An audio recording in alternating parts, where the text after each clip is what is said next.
where we begin is with a larger-than-life chart.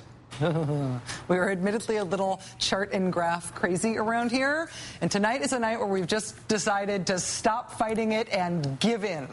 We have Kent Jones standing by at our big, sort of interactive, magical chart wall. Hi, Kent. Hello. It's huge. Sort of interactive is the important part here. The reason we had to call in Kent and the big chart wall is because today was one of those where is the country headed days. One of those are we crawling out of the Great Recession or not days. Today, President Obama and the White House hailed the release of the latest round of job numbers, and that's not ordinarily the most exciting thing in the world, but there was really good reason to take note today. And I've often had to report bad news during the course of this year, as the recession wreaked havoc on people's lives. But today is an encouraging day. We learned that the economy actually produced a substantial number of jobs instead of losing a substantial number of jobs. We are beginning to turn the corner.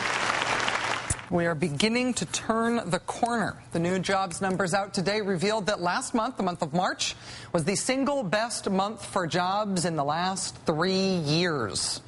Instead of hemorrhaging jobs at a breakneck rate, the U.S. economy is now beginning to create jobs, a significant number of them. To understand where we are right now, you've got to put that in context. And for that, we have enlisted the help of Kent tonight, playing the part of Vanna White. What you're looking at over there with Kent on the big wall right now is a giant graph. It shows job losses during the final year of the Bush administration, during 2008.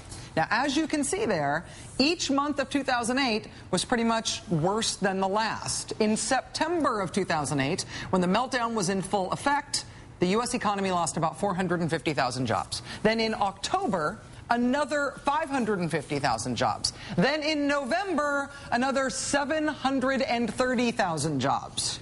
During President Bush's final month in office, January of 2009, the U.S. economy lost a pretty staggering 779,000 jobs. 1 month, 779,000 jobs lost. That's what the current president was handed when he came into office, essentially free fall.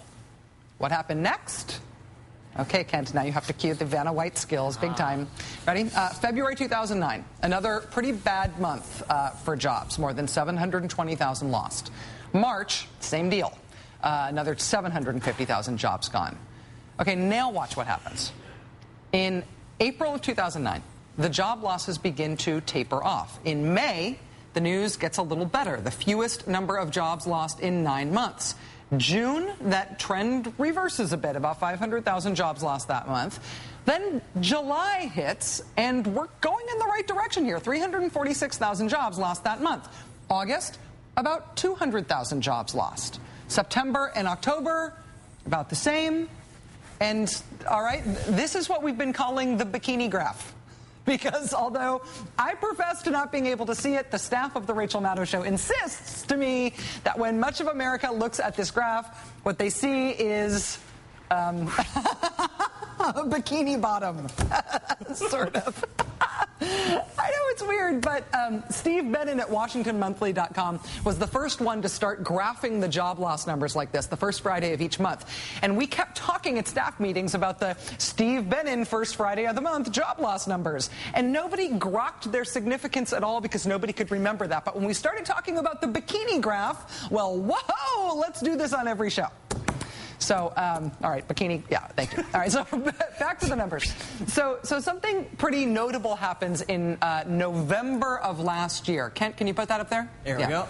For the first time in 23 months, almost 2 years, the economy gains jobs, 64,000 jobs. December ends up being another dip, about 100,000 jobs lost. But then in January of this year, January 2010, the economy gains again. It gains another 14,000 jobs. Those jobs ultimately lost again in February, which brings us to the news today. The latest job numbers for the month of March. And at this point, Kent, I'm going to have to take it from here. I'm sorry, because this is very exciting. This is the part that I get to do. Yay! Woohoo! Okay, thank you very much. In the month of March, 162,000 jobs were added to the U.S. economy. That's the way that I interact with the map. That marks the biggest one-month increase in jobs in 3 years. Now, look, the economy clearly still struggling. We still got a long way to go to make up for all of the jobs that were lost over the last 2 years.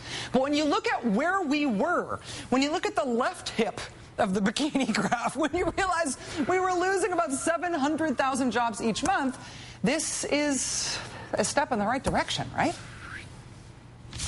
The tough measures that we took, measures that were necessary, even though sometimes they were unpopular, have broken this slide and are helping us to climb out of this recession. So we've now added an average of more than 50,000 jobs each month over the first quarter of this year. And this month's increase of 162,000 jobs was the best news we've seen on the job front in more than 2 years. Left, right, or center, you've got to admit this is good news, right? See the numbers turn around like this? Oh, no, of course you don't have to admit that. Less than 5 minutes after the jobs numbers were released today, less than 5 minutes after they came out, the number 2 Republican in the House, Eric Cantor, released a statement that said, quote, "Americans deserve far more than the up and down roller coaster-like unemployment reports of the past few months." Dude, have you seen the bikini graph? I mean, it's... the roller coaster is sort of heading in a positive direction. If you think of the big picture, right towards the right hip and beyond, I mean, it's like a bikini with a garnish at this point. This may not help Republicans, get elected if they're counting on voter anger about the direction of the economy. But you got to admit, the way things are going is good news about the country. House Minority Leader John Boehner offered a similar reaction to Eric Cantor. What he said was, a near 10% unemployment rate is completely unacceptable. America's employers are taking a pummeling from Washington Democrats' job-killing agenda. As opposed to the Bush administration's job-creating agenda, right? Which shed more than 3.6 million jobs in 2008. The number of jobs created or lost each month is an empirical thing. It's a knowable fact.